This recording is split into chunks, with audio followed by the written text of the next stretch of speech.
Jake, how are we doing, man? Doing good. I'm stoked to Good. be here, Joe. Yeah, thank you for being on. I'm really, really excited. I've actually been thinking about having you on a lot, because I've been hanging out, not a lot, but so I'm working for Mitch now, Carter. Been working with Okay. Mitch. And then since we've been in Utah, I've had Logan on the podcast, Logan Humphrey. Okay. And I just golfed with Ethan like last week. That's awesome. So it's been Those guys love to golf. oh yeah, it's been like Newberg, right? Just thinking about those people and that group. So I've been thinking a lot about you, and yeah, hopefully this is beneficial for both of us and we can help some people out.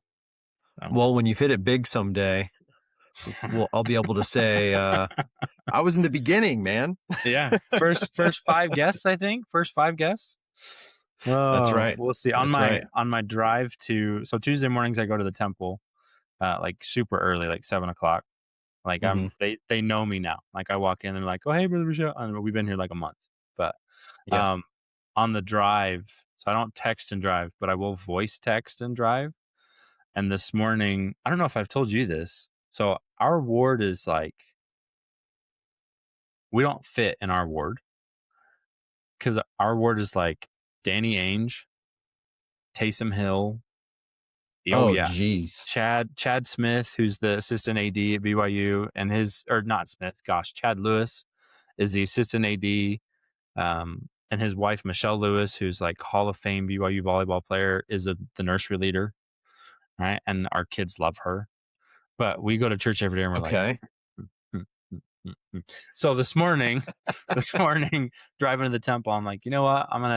I will kick myself if I don't do this. So I sent a voice text to Danny Ainge because I have his number because LDS Tools, and we'll see if he opens it up. But that'd be pretty cool to get him on here someday. So we'll see. Yeah, but You were I couldn't, first. yeah, take that, Danny Ainge and Taysom Hill. Oh my gosh. Man, Yeah. Taysom Hill is a guy that we joke about every year in the fantasy football league with Oh my yeah. father-in-law. Yeah. Every Yep. year I joke with my Yep. father-in-law. I go, "Who's taking Taysom Hill this year, and at what point?" It's usually me. Yeah, yeah. I mean, great And I did. utility player. So Oh so yeah. does he live in Orem somewhat full time when he's not in season? Um, it seems that way because like they're Sunday school teachers. They're here all the time. Danny is in with the priests and they teach Sunday school. That's Like, epic. yeah. Yeah. I had a little starstruck moment, which I've never had before, but I was picking up Morgan and Mackenzie from nursery. And I hear this, I'm like standing in the doorway because there's like four Mhm. kids. So I'm like, grab my kids, get out. And I hear this, excuse me. And so I like step to the side and I turn around and I'm like, Taysom Hill. Just Oh, like come on. walked in behind You're me to not get that his kid. short, man. You're not It that short. You're like, No, he's like 6'5", 6'6". yeah, he's a big guy. I mean, I'm almost 6'1", but it was like I didn't literally look up, but it was like one of those instances where I was like, oh, just Yeah, yeah, starstruck. Never felt that way before. So that's pretty cool. we'll see. But at the Yeah, same it is pretty time, cool. that's one of the awesome things about the church is you show up to church on Sunday Yep. and everyone's kind of on a level playing field, pun Yep. intended. Yep. Yeah. Just Brother Hill on Sunday. Yeah. No, it's been awesome. Oh, I had that moment already too. So like our third or fourth week here, I guess probably would have been third, was Sunday school. hmm And I went, so we have two different Sunday schools for adults because the word's that big, which has been awesome Wow. too. Yeah.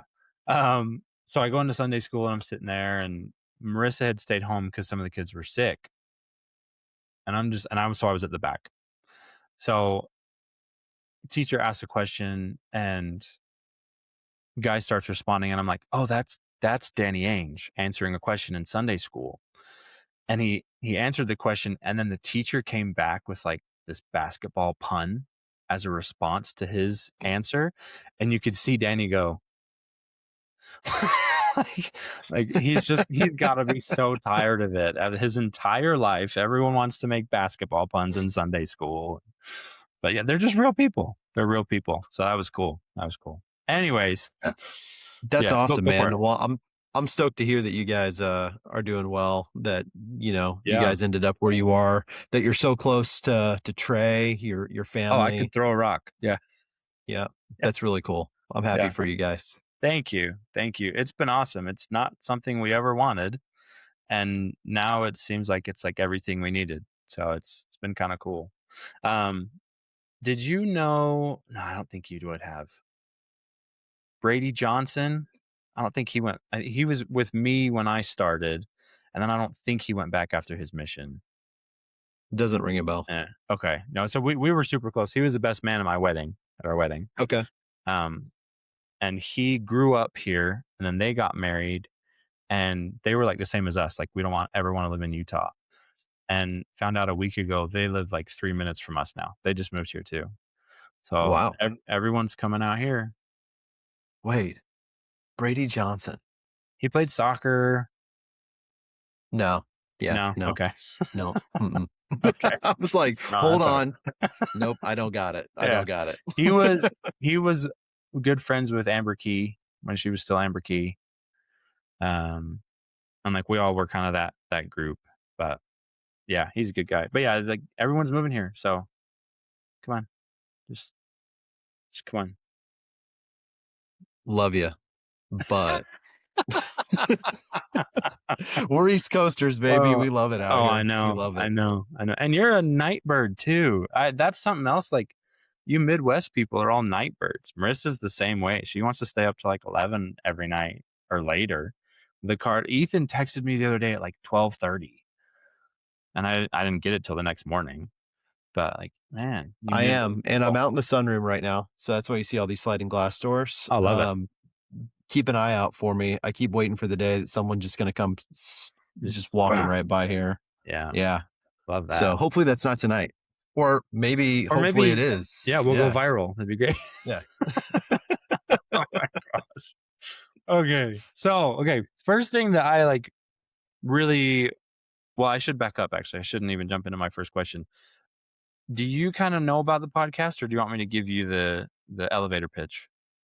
I know what I have seen on Okay. Instagram through Okay. clips, and I really dig the sports commentary too. Oh, good. Yeah, a lot of people don't. I don't know if So, that's technically the podcast, but I like the sports commentary. so that's part of it. That's part of it. Okay. I'll give you the elevator pitch. Originally, so I was at a showcase in Vegas, and this is when I was still coaching with Sarah Costo. So I'd gone to Vegas, gone to the temple, was confused about a lot of things, didn't know what was going on. And while I was at the showcase, I met like 3 LDS kids who weren't being looked at by anybody. They were insane. And I started to think, like, how do these kids get more exposure? Because like I was an LDS athlete growing up in BV where it's 100 people, no Right. exposure. Right. And so I'm thinking like, how would my life have been different if I'd had an opportunity to have more exposure? So driving back from Vegas, I was talking with Mo and I was like, I want to start or re-up my podcast because I had the podcast a few years ago and it was like just about our family, but I was like, I want to re-up it and make it more about giving kids opportunities, particularly LDS athletes, because they just don't get the same exposure as non-LDS kids. And so that was kind of how it started. It quickly, like within the first 2 or 3 episodes, has transitioned into less about more exposure for LDS youth athletes and more about finding a balance between faith and athletics and how we can help kids do that. And what I've found is that a lot of the kids here are starting to feel forced into one or the other. And it's good Okay. because the tournaments all are on Sundays. Yeah. Right. And so they're having to Yep. decide, am I going to go to church today and bless and take the sacrament, or am I going to go play in a basketball tournament? And Right. so what it's transitioned into is really, and I'm actually enjoying it a lot, is finding that balance of faith and athletics. And the addition of that with people like you, people like Court, is the family aspect of it all. So, trying to get these experiences of people who have been through what they've been through, and I'm really excited to ask you a whole bunch of questions because your story is going to be super unique. Um, but then transitioning into adulthood and parenthood and continuing those balances. So that's what it's really turned into. And maybe, maybe someday I'll start a second podcast and that'll be the one that's specifically geared toward athletes. But I, Right. I think there's merit to starting something and then letting it evolve on its own. And that has Sure. been really what I've found. So the sports commentary ones generally are like if I don't have a guest, or if I have a guest but it's like the next week, I'll just record one by myself and I'll talk about the Awesome. World Cup or I'll talk about my experiences. So that's been fun too. So the podcast is Saw Dad, but it's sports and home. So Right. that's what we're doing. That's what I'm doing. That's awesome. But yeah, it's been fun. It's been really fun. And it's not something I ever thought I would do this. And like this isn't full time. I'm not making money from this right now. I could eventually, right? But it's something that definitely feels bigger than just like a passion project. So Okay. it's been cool. So I like that's that. yeah, it's been awesome. It's been awesome. Um, so to jump in though, like with you, like I was saying with your story, I was talking to Mo yesterday and I realized I don't know like your family's story. I know you guys were converts or Mhm. are converts, but I don't that's all I know. So I would love to hear kind of your family's conversion story to start. And then if we could jump from that kind of some more detailed aspects of it, that would be awesome. Sure. Um, so I was raised in a very Catholic family. Um, I have very Scottish and Irish Mhm. history, Mhm. heritage rather. Yep. And with that came Catholicism. Sure. Um, and that means going to Catholic school from the time I was in pre-K through basically sixth grade. Oh, wow. Um, and a grandfather who's very involved in the Catholic Church. There's a men's organization within the Catholic Church called the Knights of Columbus Yep. Yep. that he was a part of. Oh, cool. Born and raised a Notre Dame fan, Oh, yeah. still a Notre Dame Yeah. fan. Um, but That doesn't all just of go that away kind of though. it does not just go Yeah. away. No. Yeah. I'm glad you recognize that. Yeah. Of course. Other people aren't so understanding. And I will say, Joe, I Really? will say that in recent years, I have found myself slowly but surely rooting for BYU.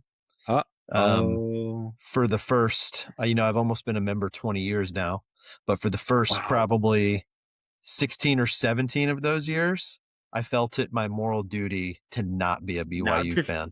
That's right. Just out of rebellion. I love it. But I root for them more and more, but Okay. never over Notre Dame. Sure, Uh, sure, sure. as Notre Dame fans would say, God, country, Notre Notre Dame. Dame. Yeah. That's right. Anyway, I love it.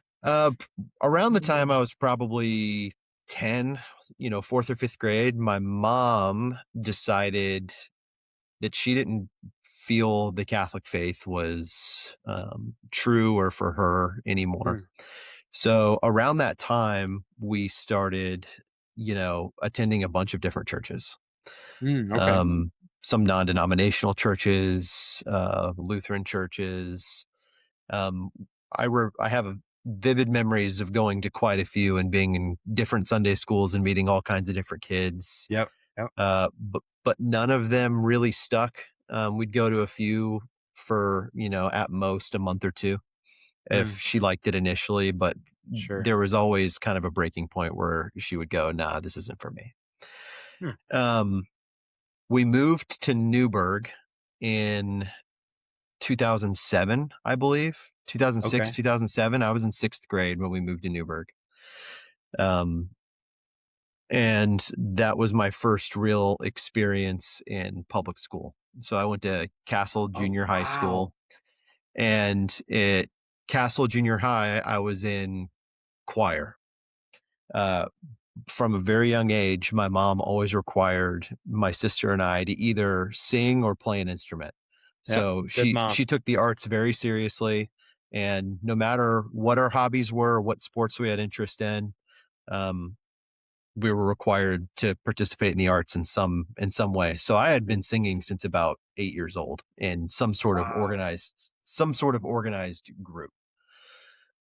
Now I'm in junior high, and the kid I sit next to, his name's Jeff Nielsen. Jeff, if you ever see this, what's up? But Jeff's a member of the church, Okay. and uh, and his mom was a piano teacher.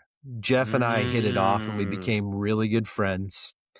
And we would hang out, and I think just through our friendship, my mom learned that his mom was a piano teacher and signed me and my sister up for piano lessons. cool. Through that deeper connection of us being actually in their home, I think we Yeah. began to notice that they were Latter-day Saint. Now, Mhm.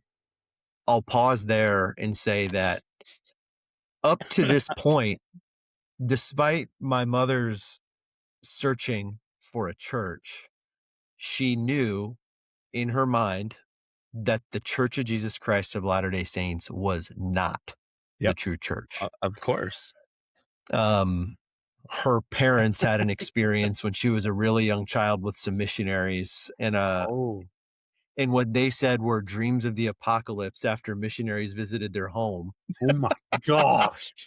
That led them to go, the Church of Jesus Christ of Latter-day Saints is of the Not it. devil. And my mom, from a young age, said, okay, well, that must be true. Wow. Anyway, Wow. the summer after my 8th grade year, my dad had a business conference in Phoenix, Arizona. Nice. And being from Love the Phoenix. Midwest Yep. and the East Coast, none of us really had ever ventured to the West Coast or done any sort of traveling out that way. So, we made a plan as a family to attend the conference with my dad, and then to make kind of a 2-week vacation out of it, where we started in Phoenix, drove to the Grand Canyon for a few days, Mm. then went to Yellowstone for a few days, then we Oh, went to Mount nice. Rushmore and the Badlands. It was a great trip. Very cool. Between the Grand Canyon and Yellowstone was a 2-day drive, and the pit stop was in Salt Lake City, Utah. Um, we're staying in a Oh. Marriott hotel, Of course. and we're in downtown Salt Lake. And my dad, his entire career is in the mining industry. Yeah. And if you're familiar with the mining industry, there's a huge copper mine outside of Salt Lake called Yep. Kennecott Copper. Yep. And so he had been to Salt Lake a few times for business Mm. and knew of Temple Square. So no interest in the church whatsoever, but Right. interested in not staying in the hotel all night since we're on vacation. So my dad Yeah. goes, hey, rather than sit in the hotel all night, let's go check out this Temple Square thing that I've heard about when I've been in town. And my mom I goes, love Jim so much. yeah, my mom goes, I am not going to Temple Right. Square. 'Cause she And my knew. dad, 'Cause she yeah, knew. because she knew. Oh, that's My dad awesome. goes, that's fine. You don't have to go to Temple Square. The kids and I will go to Temple Square, and you can Love hang it. out here. Love it. So kicking and screaming, my mom decides she'll join. She'll tag along. Huh. We go to Temple Square. We are walking through the visitor centers, and my mom Mm. is an avid reader. Like, her Yeah. number one Yeah, yeah. hobby is reading. So Yep. anytime we're anywhere with any level of reading, she can't help herself. Yeah.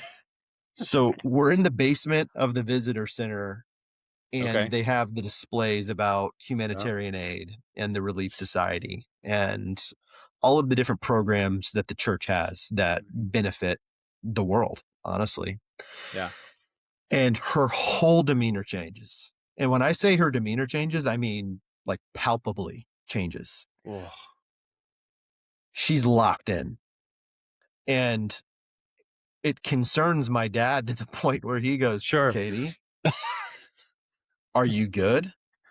And her answer was, I'm great.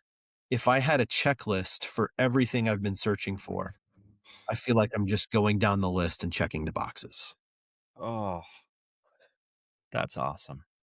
Um, That's and amazing. my dad was like, "Cool. Can you read faster so we can move on?" Um, Fast forward from the visitor center to the tabernacle. Mm.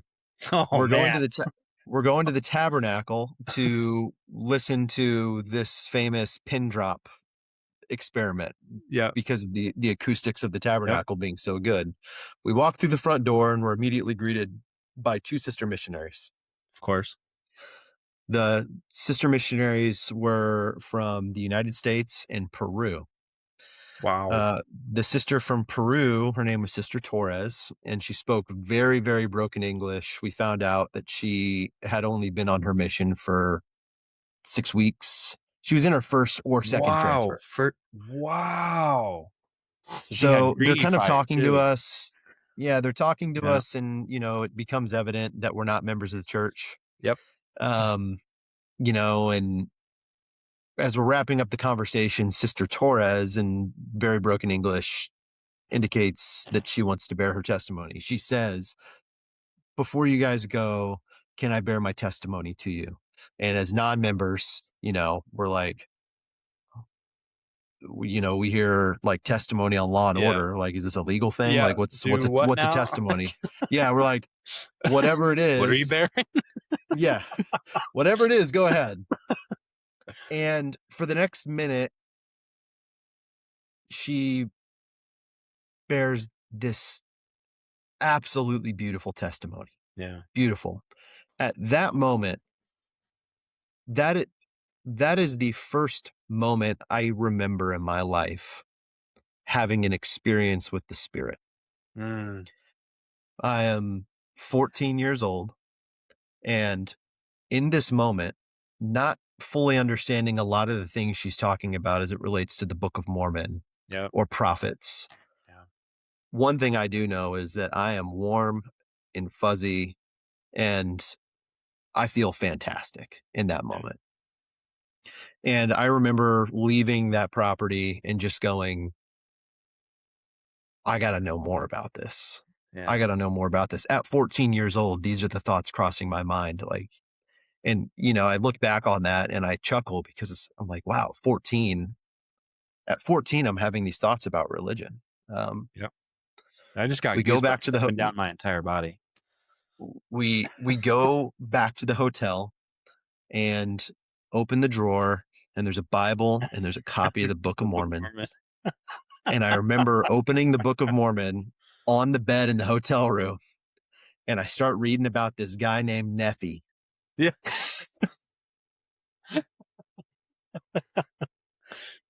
And I'm super confused, super right. confused. Yeah, Uh, so I shut the book, and for the rest of the trip, don't really think about the church. Fast forward to the end of the trip, we go back home, um, and my mom immediately starts talking to Jeff Nielsen's mom about the church. yeah. Immediately starts asking questions. Um, Unbeknownst to us, Cindy Nielsen, Jeff's mom, and a couple of other members of the ward that we eventually became a part of send the missionaries to our house. And the night that they come to our house, my mom is out of town. No, my mom is not home. She's in town, Mm, but not home. I don't recall where. I was likely with her because I also wasn't home. My sister was home, and my dad had just walked through the door from a business trip. oof. My dad is standing at the countertop in the kitchen, and from the kitchen, there's a direct line from the kitchen down the hallway that passes the mudroom through his office to the front walkway. Mm. And as he's leaning up against the counter, he sees moving out of the corner of his eye and sees missionaries. Now, my mom's been asking all the questions. My Right, dad has not. right.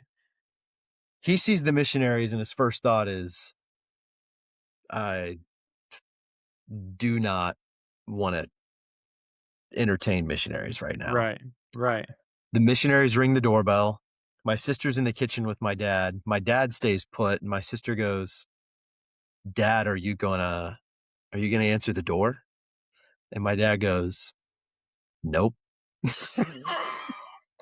And sh and my sister's at this point so pure, so innocent. She's Oh, like, love "Dad, they're at her. the door. Yeah. It's rude. You Yeah. gotta answer the door."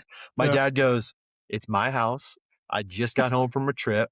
I'm super tired, Tired. and I don't wanna talk to them right now. I'm not answering the door."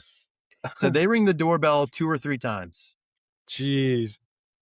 They start walking back down the walkway. My dad looks down the hallway through the window to make sure that they leave. As they're walking by the window, they glance in and make eye contact with my dad. They go Oh, back to the door. man. Of course They they go do. back to the door. They ring the doorbell, and my sister goes, "Dad, come on.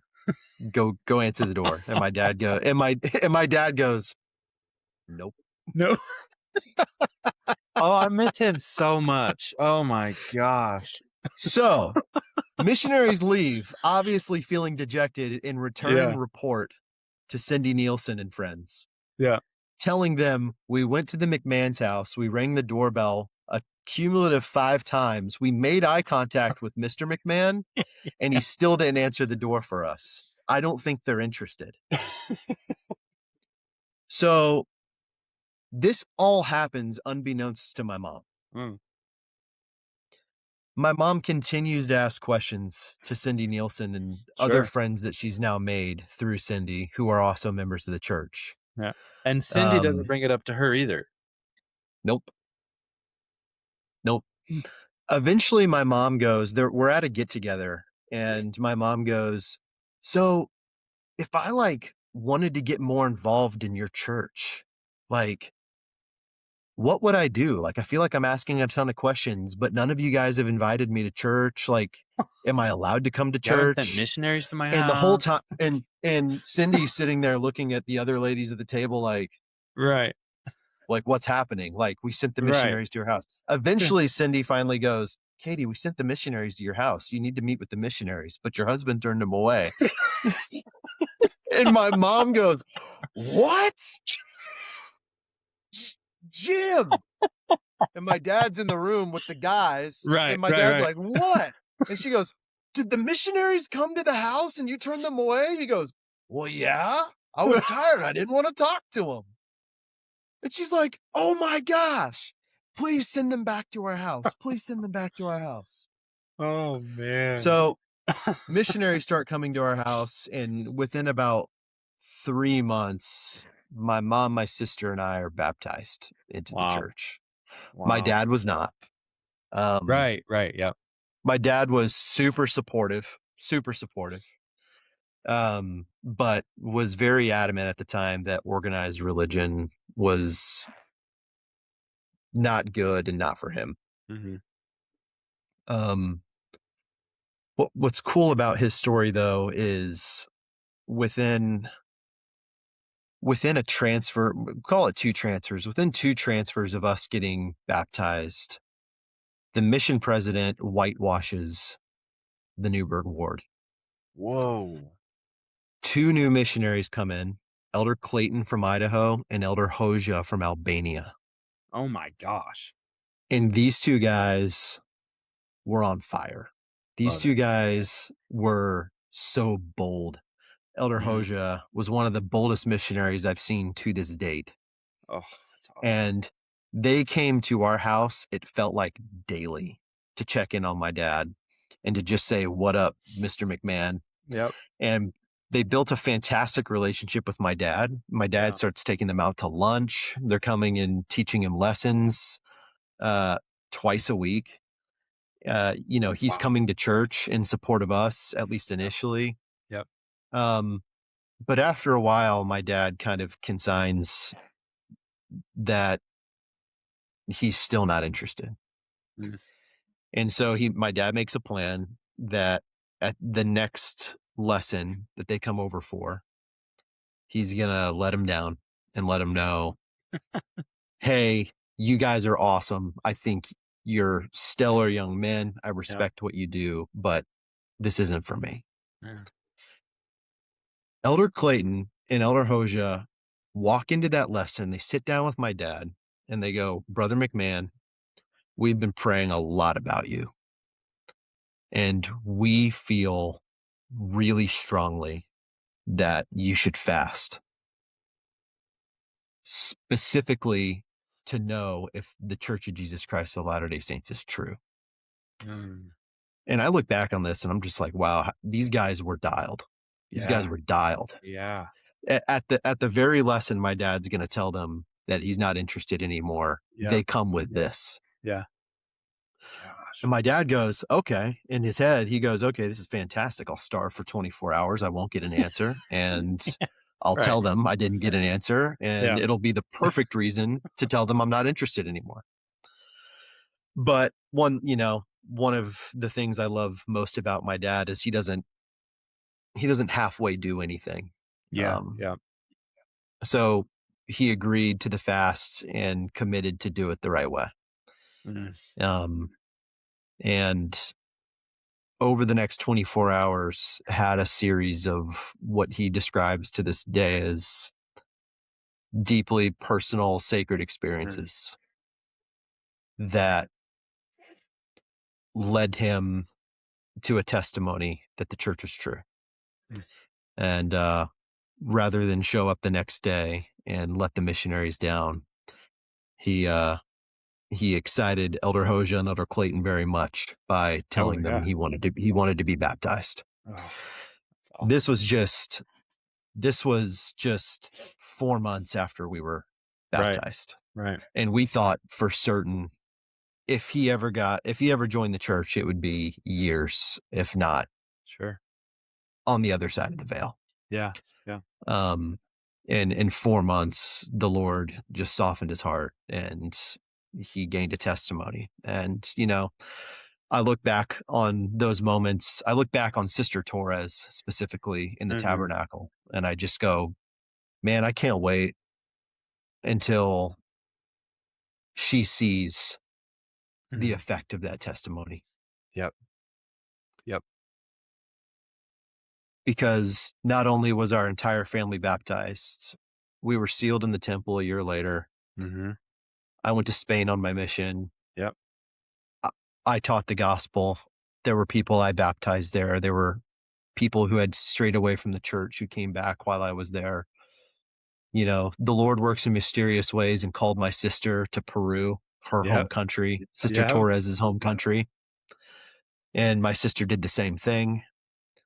Um, I married in the temple, have 3 children in the covenant. My sister has married in the temple and has 3 children in the covenant. When I was in high school after our baptism, I dated a girl whose family joined the church. Yep. I She's know that she's story. married in the temple. Her younger sister served a mission and to Oh my wow. knowledge, married in the temple. I mean, just this massive ripple effect from this simple 1 minute broken English testimony from this Yep. missionary who didn't have a lot of confidence in herself, but had the courage to share what she knew in the way Yeah. and said it the way that she knew how. And it worked. So kind of a long drawn out anecdote there, but that's That's what I wanted. That's what I wanted, man. that's that's the story. That's amazing. That's Yeah. that's beautiful. Thank you for sharing that. That's Yeah, of course. growing up a member of the church.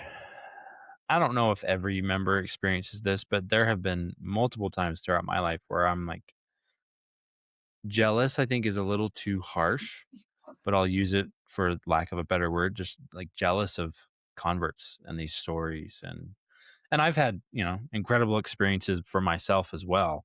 But man, Sure. just hearing these 25-minute conversion stories, like they're just I mentioned a few times I got goosebumps up and down my entire body. Like that's an amazing story. And like you said, the ripple effect is huge. Me and you met at SVU Yeah. VMO. Um, but I feel like like post SVU for a while there, like I hung out with your parents. Like they were the YSA reps for the Yep. stake, and I was the Yep. YSA rep in the branch in Robinson. I don't know why they did that because I was married, but I saw your parents like once a month. Like, and they were like, "How are the YSA?" And I'm like, "I don't know. Like, we don't have any." But we just hang out and we talk, and I saw them all the time. I love your parents, but that ripple effect is a real thing. So, yeah, thank you for Oh sharing. gosh, you know, and Yeah. yeah, when you talk about that ripple effect, I think of both my parents, but I think of my dad, who was immediately called into the Mm, young men and yeah. started as the young men's secretary, and then became the Yep. young men's second counselor, and then the first counselor, and then became the young men's president, and had such an effect on these guys that Mhm. to this day, all of those young men to this day still text my dad. Yeah. Yeah. Um, most of them went on missions, and Yeah. Yep. mission or not, all of those guys still text my dad all the time, or they'll text me and be like, "Hey, dude, your dad's amazing." I'm like, Yeah. "Thanks for letting me know." Thanks for letting me know. Here's his Do number. you Text him. or "Hey, dude, how are you? How's your How's your dad?" dad? I mean, he had such a big effect on them, you know, Yeah. and Yeah. all of that, you know, you can draw that line straight back to Sister Torres. Yeah. Um, Yeah. That's yeah, amazing. I ponder on that often. Really Mhm. cool how the Lord works. Yeah. Oh, yeah. Yeah. That's incredible. So, man, I'm gonna have to condense all these questions. So I'm gonna take one of them or like three of them and turn them into one question. So one of the things that I wanted to get from you, kind of in relation to conversion story and being a convert, really going into high school, right, was the process of deciding to go on a mission, Mhm. and then kind of how, because you were in athletics, you were in the arts, like you said, you were involved in a lot of stuff, and even at SVU when you went to college, you were still involved in a lot of stuff. Yeah. What was the process like as a convert? You know, deciding to go on a mission, and then in addition to that, and this is kind of more towards the youth that are thinking about missions, right? Mhm. Being able to put those things aside for a couple of years and either have plans to get back into it when you got back, or, you know, understanding that maybe those things are gone when I get back, but that the mission is what you really wanted to do. And if you can, the emphasis of being a convert, and for you it was like a 5-year decision max, right? Yeah, it's for 4-year decision. So I was Or yeah. baptized in March of 2008. I was 15 years old, and left in August of 2012. Yeah. So right at 4 years. You know, this is an easy answer. It'll be a brief answer. Okay. You know, nothing too crazy from a convert standpoint. Hmm. There was no doubt in my mind I was going on a mission from the time those full-time missionaries started coming into our home once we figured out who Yeah. had turned them away initially. Yep.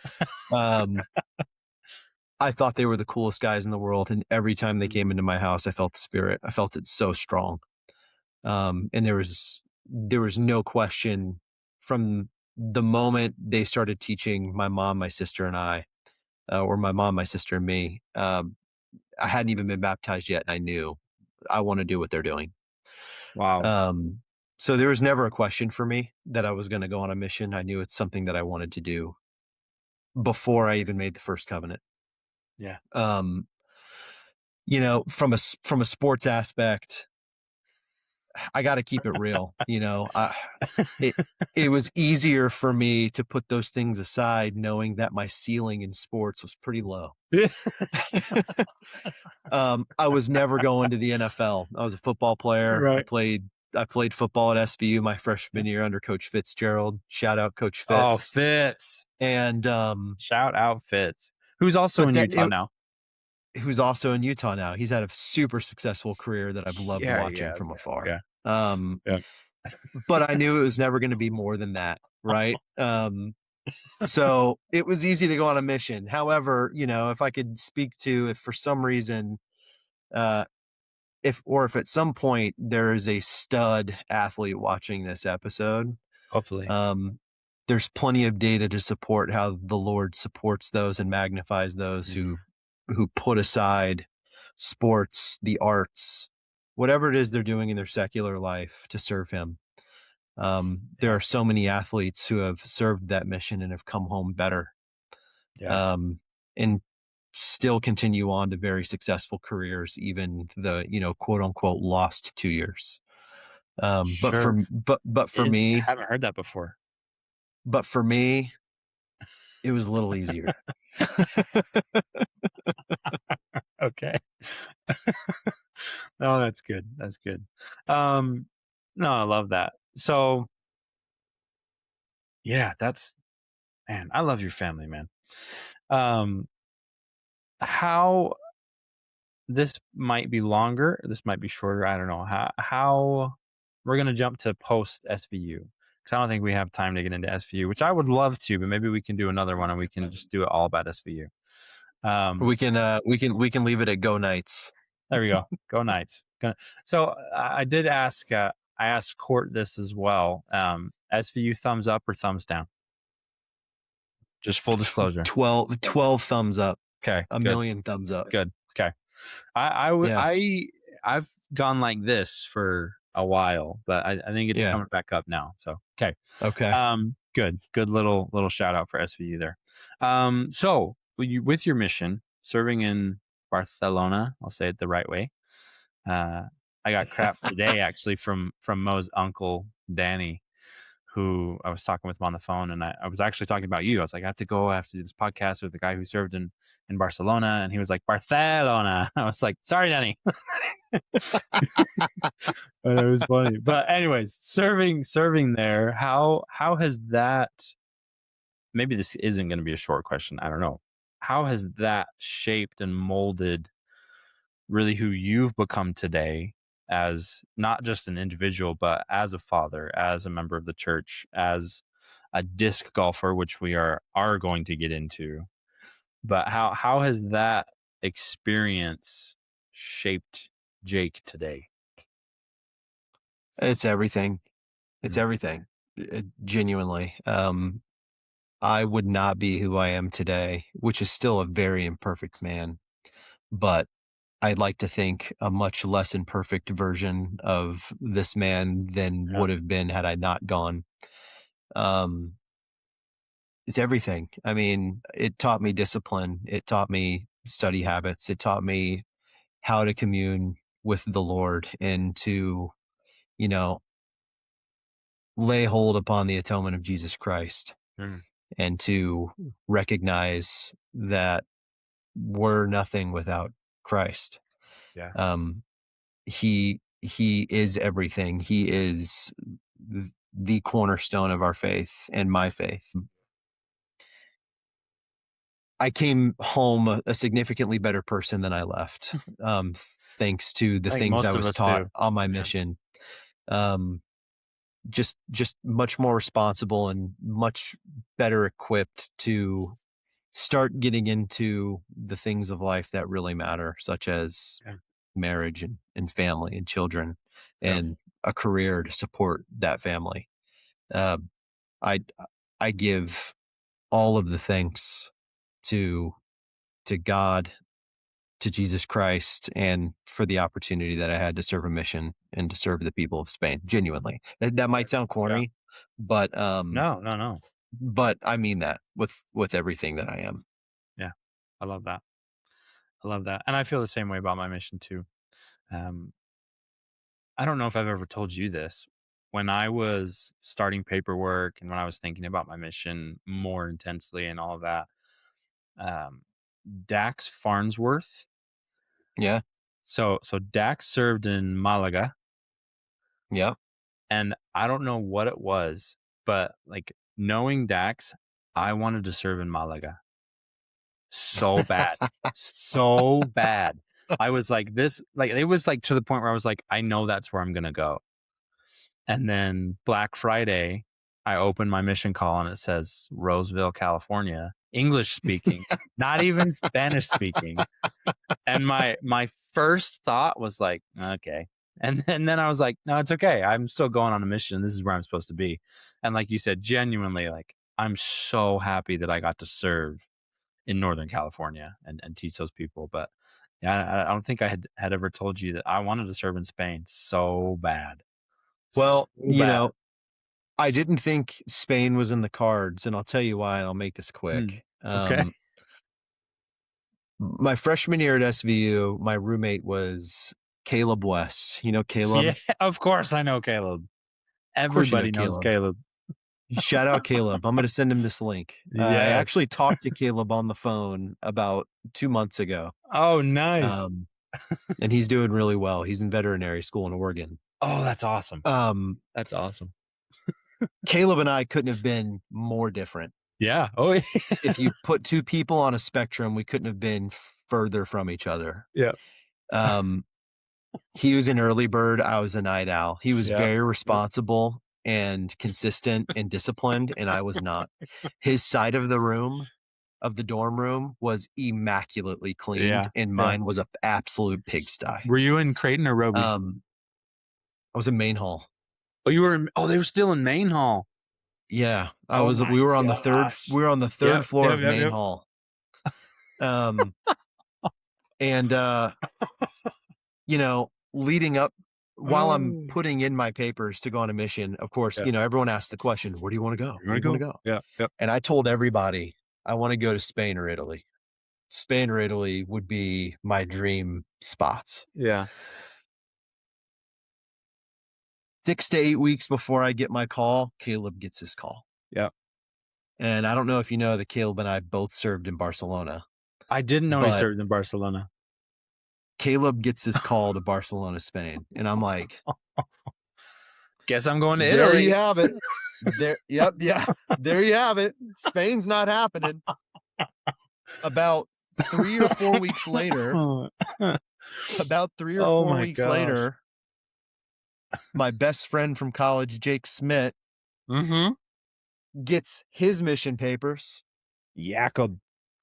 and we're sitting in his apartment, and he opens up the papers, and you have been assigned to labor in the Italy-Rome mission. Yep. There goes Italy. Yeah. Spain and Italy are Oh my gone. gosh. Off the board. Goodbye. I get my papers, and I'm fully prepared for anywhere, honestly, Right. really Right. anywhere. But was Oh, absolutely funny. flabbergasted as, you're reading, but really Yep. your eyes have You're looking traveled a few down. Yep. lines ahead. Yeah. Yeah, and I see Spain, Barcelona, and, it was crazy. But I thought for sure, I'm like, "Caleb and Jake took my spots. I'm not Yeah. going there." That's wild. I Yeah. haven't talked to Jake in a long time. Oh my gosh, that's crazy. That's crazy. But thank you again for sharing and sharing the stories, and golly. So I don't want to keep you for too long. Usually these go Oh, you're good. 40 minutes to an hour. I could talk to you for hours though, is the problem. Like, I and thought we it's were late doing like there. a Joe Rogan length thing here where Oh my we'd be gosh, on doesn't it go like for an hour and a half to 3 hours, 4 hours sometimes? oh, yeah. Yeah. Oh, yeah. I don't think I could do that. I could talk to you for a long time, but I couldn't keep it entertaining for people. Man. Oh my gosh. I do want to ask with the mission, with conversion, with being married in the temple, with having so many extracurricular things throughout your life and still in your life, what are some ways, and Court's the only other person that I've asked this so far, so I'm happy to have someone else that's married with kids on the podcast.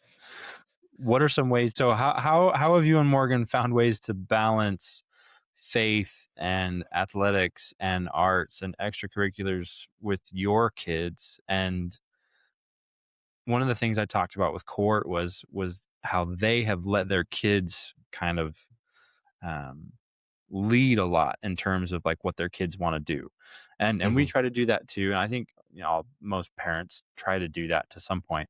But what are ways that you guys have found to balance all of that when it's, I mean, that's what everyone's pushing for, is balance in life, right? So what are some things that you guys like to do? Oof. I don't feel like an expert on this topic I don't think any of us do. because balance is something I feel like so many people, including myself, we're constantly chasing, but Yeah. Yeah. rarely Yeah. achieve. Elder Bednar says Um, it's a myth. yeah, well, I would Yeah. agree that it Yeah. is a myth. Yeah. I definitely don't feel balanced most days. Yeah. Um, hopefully my children are learning from my mistakes. Yeah. Uh, Yeah. an emphasis that we put on life with our kids is choice and agency. Good. Yeah. Morgan and I, in our talks with each other, as we discuss our family and our kids and what kind of parents we want to be and what kind of lessons we want to teach, our children, choice and agency are at the top of the list consistently. Mhm.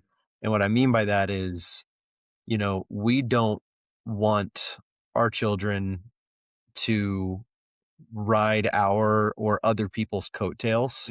Yep. We want them to take initiative in their lives and make choices conducive with success and growth. Not simply because other people are doing it, but because it's the right thing to do. Yeah. Um, and we feel strongly that as they learn those lessons, the feelings and experiences associated with good uses of agency will just galvanize in their hearts and in their minds discipline and Mhm. obedience to the commandments and good choices. Yep. So that's I don't know if that answers your question fully, but Yeah. as we talk about our kids and we approach our kids, that's kind of our approach is Yeah. you need to be going to church because you want to go to church. You need to be Yeah. making Yeah. covenants with the Lord because you want to make covenants with the Lord because you love the Lord Mhm. and you want to show gratitude to him and prepare to live with him someday. Um so yeah, I think that as we recognize what good uses of agency are, balance or some semblance of balance begins to appear in our lives. Yeah. Yeah. I love that. I think that's really true too. Is I've found that a lot of the times when I'm not looking to balance things is when things kind of balance themselves out. Yeah. So yeah, I love that. And it's never a perfect approach, and the reality of the Yeah. matter Yeah. is you don't always want to be good. You don't always want to read your Yep. scriptures. You don't always want to pray. You don't always want to go to church, right? Yep. And Yep. so therein lies another pursuit of balance of, Mm, it's like we want you to go because you want to go, but also recognize you're not always going to want to go. yep. And you're still gonna But go. but you're still going to go at least while you're in Yep. our house. Yep. Um, Yep.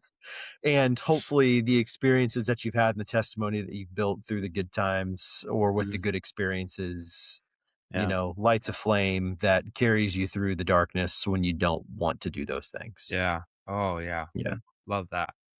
Love that. Yeah. Our kids hate getting sick because they're generally their first thing is like, I want to go to primary. I want to go to church. I want to go to primary. I want to go to primary.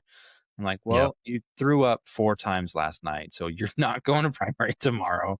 But they're like head in a pot. They're like, I want to go to primary. I'm like, no. Good But good for you for being responsible. I can't tell you how many oh my times gosh. one of Morgan's friends will text her because they had a play date scheduled for Saturday morning going, "Hey, the kids are throwing up like crazy. They're super sick." Yeah. But then we walk into church the next morning and Yep. they're there. They're there. And I'm like, this is really hard because like I don't necessarily think the right answer is, hey, you shouldn't be at church because Yeah. church is a great place to be. Yeah. Yeah. But But maybe you also shouldn't be at church. I love that, like, every nursery in the church now has the, like, big old sign that's like, "If your kid has been coughing or the flu or like, all of the things are like, "Don't bring them to nursery." Yeah, exactly. Okay. Exactly. Oh my gosh, that's funny. You probably And you shouldn't always be here. know because that incubation period's always a day or 2, so Monday or Tuesday, that sickness All your pops, kids you know get sick? exactly Oh. where it came Yep. from. Yep. Yep. Yep. And then the next Sunday, the one kid that's not sick because they had it first. Yeah. Yeah. That's right. Everybody knows. Oh, that's funny. I love that. I love that. Um, okay. We're not gonna Rogan it, but I do have a couple more questions. Sure. So talk to me about disc golf. Where did it come from? What's going on with that? I saw on the form you sent, you're a course designer now. Like this Yeah. is I'm genuinely interested because I did a little bit of disc on my mission. We Mhm. had a course in one of my areas, and me and another elder who we would go on splits all the time. We would always go disc for workouts in the morning. So I've disked a little bit, but Yep. not to this extent. And I'm curious where it started, how it developed. Talk to me about it. I'll give you the abridged version of where it started. Okay. So the father of disc golf is a man named Ed Hedrick, or his nickname is Steady Ed Hedrick. Steady Ed. Love that. Yeah. Ed died in 2002, but Oh back wow. in the late 60s, Okay. Ed worked for a company that you might recognize called Whammo. Oh yeah. And Okay. Whammo made toys. Um, and Ed was tasked with finding a good use of recycled plastic from hula hoops, and Wow. created I can't remember the name of the toy at the time, but it was a frisbee. It was a frisbee, Okay. Okay. and Cool. I don't think the frisbee in and of itself was a brand new thing. People for centuries have been throwing disc-like Yep. things for Yep. fun, Boomerangs. but this was the first frisbee that was ever patented. And Wow. it's like you think of an ultimate frisbee, it was very Yeah. much akin to an ultimate frisbee. Okay. And he and a lot of his coworkers during breaks, on lunch, in their free time would throw the frisbee around and would move trash cans and play like object golf basically with the Oh, cool. frisbees. So they'd Yeah. throw the frisbees at the trash cans and, Yep. you know, getting it in the hole or in the basket is what we would call it today. Yep. Yep. You know, you just hit the trash can. Right. So he came up with his own design for a metal basket, Okay. which looks very similar to one you would see on a disc golf course today. Cool. Uh, and by the early 70s, disc golf was kind of born. And, um, you know, as it relates to other sports, it's a very young sport, but it is, Sure. I believe, with pickleball, the fastest growing sport globally. Wow. Now, temper your expectations there. It's not like you think of golf. Purse sizes on the pro tour are nothing like the Oh, sure. PGA Tour or Yeah. LIV, Yep. right? But it's really cool to see the big name sponsors that are beginning to associate themselves with Mm, disc golf. Contract sizes for the best touring pros are now in the seven sure. figures, which, Wow. you know, more than 5 years ago, you would have thought was impossible. Like when, you know, pro contract sizes got over 7 figures, it blew my mind. I'm like, "Wow, here we come." Like, disc golf Mm, is becoming a thing, you know? that's awesome. And then during the pandemic, it really blew up. People were looking for Yeah. ways to get Yep. outside, to socially distance, but be outside and stay active, and disc golf became a sport that a ton of people gravitated to. Yep. Um, so that's kind of the origin of the sport. Okay. How did you get into it? How did you get I want your disc golf origin story. So, my first experience with disc golf was as, like, maybe a 12-year-old. Oh, Uh, wow. so So this isn't necessarily USI a recent thing. No, no. Oh, okay. Okay. I thought this was U more recent. USI in Evansville. You ever been to USI, University Yeah, of we Southern did. Indiana? We did youth Okay. conference there. Me and Mo were chaperones. USI has a big cross country course, and on that cross country course is a Mm. disc golf course. Ah, okay, It's a relatively small, very easy course, sure. but as a 12-year-old, my dad was like, "Hey, I think they've got a frisbee golf course at USI. Do you and your sister want to go play for fun?" Well, I was like, "Sure, let's do it." And we went to Dick's Sporting Goods and we Nice, bought some ultimate frisbees, which, if you are nice. familiar with disc golf, a disc Oh golf yeah, disc and an ultimate frisbee are very different. very different. They fly differently. Uh, Mhm. but we went out there with ultimate frisbees and we're throwing the frisbees around. And, we had been out there a few times before we finally started noticing some other people out there on the course playing. Yeah. And whatever they were throwing was going way farther than what we Yep. were throwing. And moving different and moving Oh, faster. yeah. Oh yeah. And my dad walks up to some of these guys one day and is like, "What are you throwing?" And they're like, "It's a disc." And he's like, "Where do I get And this disc?" And they said, "Well, if you go to the rec center, they've got them for sale there, or at Dick's ooh, Sporting Goods, they've yeah, got discs for sale. yeah. You can buy a starter pack made by a manufacturer called Innova, and it usually comes with a leopard, Okay. which is like a fairway driver, Yep. Yep. a shark, which Yep. is a mid range, Yep. and an AVR, which is like the quintessential OG putter in the sport of Yeah. disc golf. Um, and we would play from time to time as a kid. Now, from from the time I kind of was in high school through the time I was home from my mission, like fast forward all the way to 2016, Okay. uh, I didn't play much disc golf. But then back at SVU post mission, there were a group of guys that played disc golf at Washington and Lee Yep. University on Saturday Yep. mornings. Yep. And I worked my way into that group, and That the Art there Furler group? starts. Say what? Was that the Art Furler group? Yeah, it Yeah. was. And Yeah. brother, I can't remember his first name, but brother Barney. Oh, Dylan? Um, Dylan Barney? maybe, maybe I'm having a tough No. time remembering. The strength and conditioning guy? No, no, no, no, Okay, not I was not like, not Jake, "What?" not Jake Barney. No, no, no, no. Oh, Dylan Barney's somebody Um, else. That's one of my guys. yeah, Never mind. but Not Jake Barney. Okay, yeah, okay. we would play at Washington and Lee, Yeah, and it's a nice that course. is, yeah, it's Yeah. for a university course. It is a great course. Yep. Um, and there is where I kind of started my journey into disc golf as I know it now. So that was 2016. So it's been about 10 years, but Yeah. my journey through disc golf has kind of transformed into a desire to not just play, but to actively participate in growing the sport and Yeah. getting other people to play and feel welcomed in the sport. I'm not very good. A pro Most of your card friends are. is. I have some really good friends. One of my best friends is on the pro tour. Wow. And he's fun to watch. I played with him today. Oh, cool. Um, yeah, he just got back from his European stint and has 2 or 3 weeks off before he goes back out to Illinois to continue the Gosh. tour.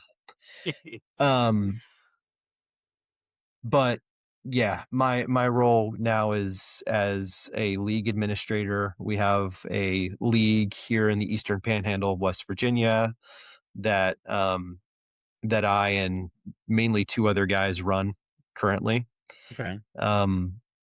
It's we've one of the guys I work with is a county employee and has done a fantastic job over the last several years, um, hyping up disc golf to his bosses. The county has begun to invest in the sport. They, Wow. footed the bill for a new, really nice course here in the Wow. county over the last year. Um, so we just had the ribbon cutting for that new course, maybe 3 weeks ago. Oh, cool. Um, but we hired a regionally renowned course designer named John Bisco for that course. And our role with John was more supportive. So Mhm. he did the bulk of the legwork with the design of the course. We would go out there and walk it with him, walk the property with them, tape trees, tape fairways, put Sure. flags in the ground for potential pin positions and tee pad locations. It was mainly on us to do the bulk of the work for clearing out forests, cutting Mhm. trees, stump grinding, all of that stuff. And then, this September, so in 2 months, one of the other guys that I run the league with and I will be tournament directing the first PDGA sanctioned event at that course, which we're really Oh, excited about. that's awesome. Yeah. That's awesome. Yeah, we're That's stoked. so cool. So, man, is that something that you could ever see, like, that becoming full time?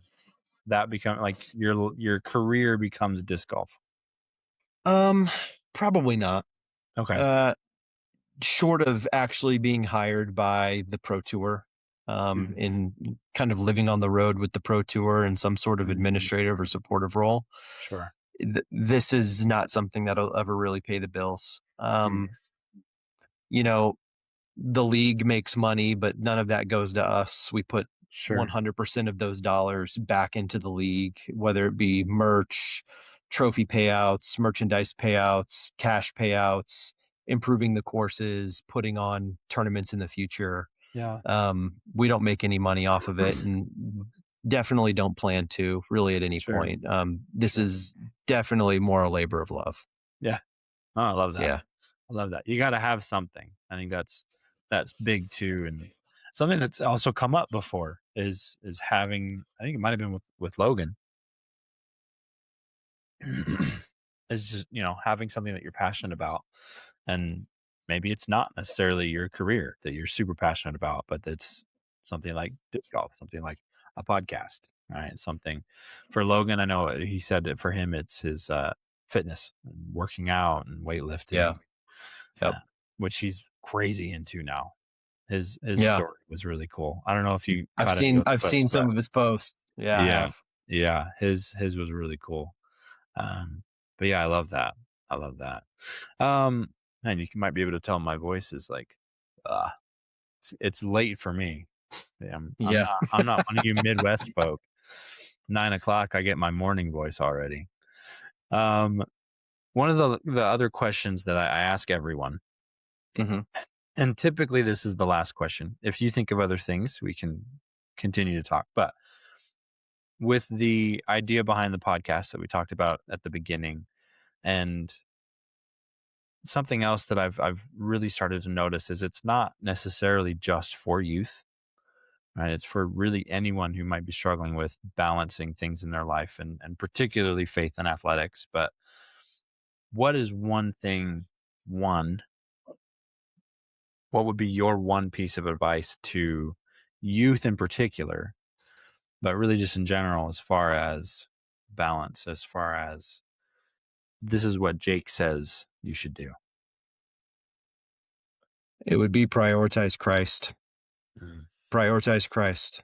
yeah. Whatever that means, that might mean something different for different people. It might mean something different for you on Monday than it does on Wednesday, than it means on Mm, Friday or Saturday. yeah. But whatever context you're in, whatever circumstances you're in, whatever the day or the moment you're in looks like at that point in time, prioritize Christ. Mm, Um, it all works out when you do. It all yeah. works out when you do. Yeah. It doesn't always work out Amen. on your timeline. It Nope. doesn't always work out on your timeline, but it does work out, and Mhm. I have seen that in my own life. The Lord takes care of us uh, when we look to Him and we prioritize Him in our lives, and He makes us better than we are without Him, Mhm. and He magnifies us. So that would be my one piece of advice: would be prioritize Christ, prioritize the Lord at all Mhm. times, Yeah. and just see what He does in your life. Yeah. I love that. Love that. That is so true. That's so, so true. Oh, man. Yeah, I love that. One of the other things that I have enjoyed about this podcast is I've had Logan on, who is a self-proclaimed less active right now, but living like that. He's prioritizing Christ in his life a ton. Yeah. Had another kid on who we connected through coaching, and he's not a member of the Church of Jesus Christ of Latter-day Saints, but very Christ-centered, faithful life. And he said Yeah. similar things, prioritizing Christ and prioritizing faith. And I have a few guests lined up who are not members of our faith, but are very Christ-driven people. And Yeah. it's been really cool to see. I feel like we get a lot of backlash, right? We get a lot of backlash in our religion and our faith, but it's been really cool for me to see these other people of other faiths who are like, yeah, let's connect, let's talk about stuff, let's talk about Christ. And I think there needs to be more of that in the world, and if everybody did that, I don't know, I feel like sometimes the Christ focus isn't there, but the Christ focused words are there. And that's Sure. when walls get thrown up. And yeah, that's For awesome. sure. You make great points. Being Christ focused does not mean be perfect. Oh yeah. Um, Oh yeah. I feel like a lot of youth, I've up until the last 6 months, I was in a youth calling for the last 3 years. It's the That's best calling awesome. I've ever had in the church, and Mhm. at least the youth that I dealt with on a daily basis, that's a constant message that we were sending them was choosing the Lord does not mean choosing perfection. Mhm. Um, Yeah. one does not choose perfection. You'll never be perfect. Right. It's not how this works. Yeah. Sometimes choosing Christ or prioritizing Christ in the moment is a simple prayer.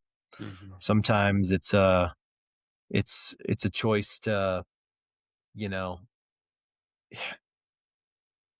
go look at some sort of gospel related media rather than some other media you're going to look Mm. at. I don't know. That's a Yes. corny example, Oh, it's but good. the point I'm It's making, simple.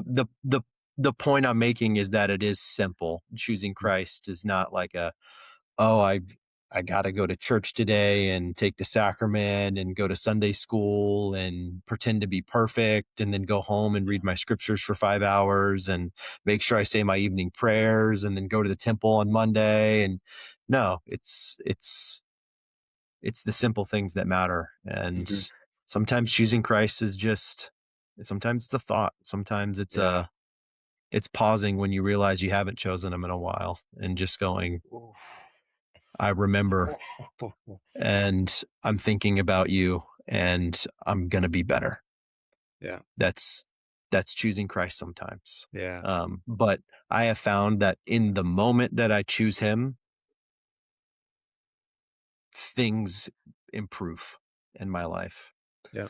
And I don't think that's because he's necessarily rewarding us. I think he's always ready to make things better in our life, but Mm. sometimes we just don't let him. Yeah. And when we choose him, that's us proverbially turning back towards him and going, all right, I'm ready to accept your help. Yep. Yep. Yep. And he's going, finally, Finally. Yeah. I've been ready to help you the whole time. I just Yeah. needed you to accept it. Yeah. Oh, that happened with Yeah. me this morning. So Tuesdays are my temple day. Like I said, I go in really early. Typically, so temple's open at 6. So Tuesday mornings I always do initiatories. I always go do initiatories. And so 6 o'clock, 6:30, 7 o'clock, 7:30, those are like the first 4 groups. And I am always in that 7:30 group. So last night, I ended up waking up this morning to my alarm at 6 o'clock with Mhm. 3 girls in my bed that were not my wife. And my wife was out on the couch. And I Oh woke my up God. I woke up pissed. I was so mad because I was like, "You guys have got to stop getting in our bed, and mom needs to be here, and blah blah." And then I was like, "I'm gonna go take a shower, go to the dump." So I get up, I get showered, I get in the car, and as I'm getting in the car to leave, so the house we're in now has this huge like bay window basically that looks over the driveway. And I'm getting in the car, and as I'm closing the door, I hear this "Burr, burr, burr, burr, burr, burr," and I see Morgan, who's our 3-year-old, and Mhm. she is like in tears, like banging on the window. So I'm like, okay, whatever, I'll get out of the car. So I'm still in a bad mood, right? But I go back in the house, and she's like, I didn't get to kiss you. I'm like, Aw. oh man. So my heart immediately is just like, you've been a dirtbag Mm. for the last hour. So I go walk up the stairs. She gives me a kiss. I get back in the car, and I'm driving to the temple. And I'm like, everything's going to be okay. Everything's going to be all right. Going to Yeah. the temple. And the girls now, too, they know Tuesday mornings. They know I'm going to go to the temple, but she didn't get to give me her kiss. So she wasn't Yeah. upset I was going to the temple. And that was kind of a reminder for me because last week we had an experience where I thought they were mad I was going to the temple. But then today it was just like, you didn't give me a kiss. Go to the temple. Our 2-year-old Mackenzie, last night I was trying to prep her. Like, look, I'm going to the temple in the morning. It'll be okay. And she was like, to help Jesus. And I was like, yes. Like, oh, you help Jesus? I'm like, yep, that's why I'm going. That's so true. That's so true. We Kids turn are our thoughts to so him and he helps us out. Yeah, and kids are so good at reminding us of that. Oh gosh, yeah. I've got so many similar experiences, man. Yeah. Little girls especially. Yep. Yep. They keep their dads straight. Yeah. Yes. Yeah, they do. Oh man. I love everything we have talked about. Okay. I had other questions, but I don't want to backtrack a ton. Um, anything else that you want to talk about? Or any questions that you've got, or do you want to go to sleep, This man? It's 11:30. this is your show, brother. I'm here for you and to talk I about the love it. things that are pertinent to the podcast. Yeah. So I love it. you lead the way, and if if that means we wrap it up, then we wrap it up. But I think that yeah, I'm flexible. I think it's all right. It's late for you. It's late for me, which is feels sad to say now, but I've got a demo at work tomorrow that goes until like 8:30. I'm going to be dragging myself off the turf. It's going to be interesting. You got this. I believe in you. Oh, it's been so fun. It's been so fun. Like, come play golf for 2 hours and we'll talk about business. Yeah, let's do that. Okay. Okay, yeah. It's been awesome. It's been awesome. But no, Jake, it's been fantastic catching up with you. It really has. Likewise, man. I've missed you a lot. Um, so let's keep in touch more Pokemon memes and soccer memes. That's the go-to. Absolutely. That's the go-to, man. Oh Absolutely. And gosh. when you get out onto that disc golf course for the first time here in the next couple weeks, let me know. Yeah. No, I will. There's a bunch of them out here. There's a bunch of them Yes, out there are. here. There's some really good ones too. Yep. Yep. Perfect. Yep. Yeah, I've got a buddy, a mission buddy actually, who lives here most of the time, but he does summer work in Alaska where he does like bus tours and makes bank. And then he comes back to Utah and like finds odd jobs and just kind of chills. But he's huge into disc. He's the one I would go with on my mission. We would go and we would play. So he knows all the spots. So he's in Alaska for I want to say another month. And then as soon as he gets back, he's like, we're going like twice a week. So There is a so USWDGC is this weekend in Utah. So yep. that's the Yep. United States Women's Disc Golf Championships. Yep. Do you Um I'm gonna throw a name out at you. Do you mhm. know the name Eric Erickson? Eric Erickson? Yeah. Not off the top of my head. Okay. He's huge and like super high up there in terms of like Utah disc golf. And he was on Mhm. my mission too. He was a mission buddy. Oh, cool. Yeah. But I see him post like I knew about that because I saw him posted on his Instagram story for like the last month, like all the time. So yeah, it's fun. Well, if you want to go see the ladies rip, you got to find your way out there this weekend on for one of the rounds and see what it's all about. I'm a little busy this weekend. Next time. Next time. Next time. Yeah. Saturday and Sunday, me and Anu, I already have plans. So Okay. yeah, More important. yeah. A little bit. Yep. Yeah, a little bit. Yeah. Oh, our ward meets from 11:30 to 1:30. The final starts at 1. Our time starts at 1. So we're having some conflicts of interest right now. So I'm gonna Choose Christ, prioritize brother. Christ. Choose Christ. Oh, I love it. I'll do that. I'll do that. Oh my gosh. Okay, you need to go get some sleep. I need to go make sure that Mo didn't fall asleep putting the kids to bed. So Okay. we'll talk. We'll talk. We should do another episode at some point. We should. I think it'd be fun. You just let me know, man. I'd be honored Okay. to be back on at any time. And All right. we'll look forward to keeping up with this going forward and seeing how you grow and develop. I Oh, appreciate it. thank you. Thank you. Love you, man. We'll talk soon. Yep. Love you too, Joe. See you, man. Okay. Bye, Jake.